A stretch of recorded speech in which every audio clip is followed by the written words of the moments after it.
Naisip na nami ang ubra niya di. Muna guys, so nga busy sila guys. Kaya muna ang ginaluto nila guys. So. Sa office siya nag-work. Para yung sa ambot anong ginaubra sila. Nagkaon ako. Ay, gumutangan mo naging isang rosemary. Para mabango.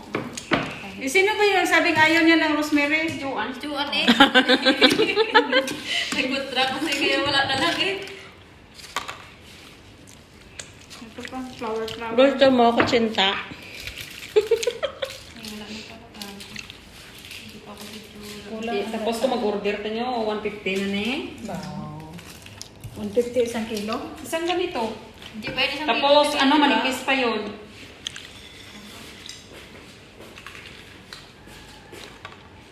Expert ba?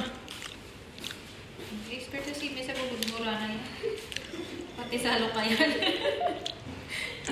Sa lukayan. Yung may kakabalong ako, hindi na pag-budbud ni Lola sa ganyan kasaan mo. Hindi na patarasin Wala, niya. parang ano na siya, auto.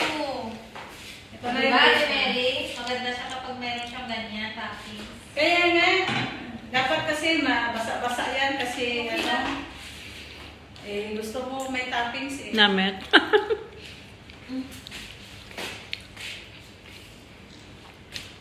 Namet, day?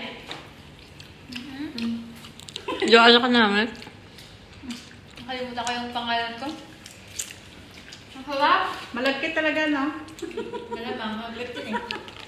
Nahulog, sayang. Sa subong ko nung panahon dati, kung mamahulog, ginapabayaan na subong dapat isipon. May trapo pa nga, tupad. Hindi Ay! ka makalas ang bilhin. Ang sarap. Mga jowa, sinigin na pangita na ni sila kayo. Ano, oras na? Nag-overtime sila. Area, wala ni jowa. Kuro ato sa Pinas. Wala problema. Hindi ako hinahanap ng jowa. Ning duwa na yan. But lang gid. Ikaw nga nag-video, wala ka ng jowa eh. Bye na guys. Kasi nag-video ka ng jowa.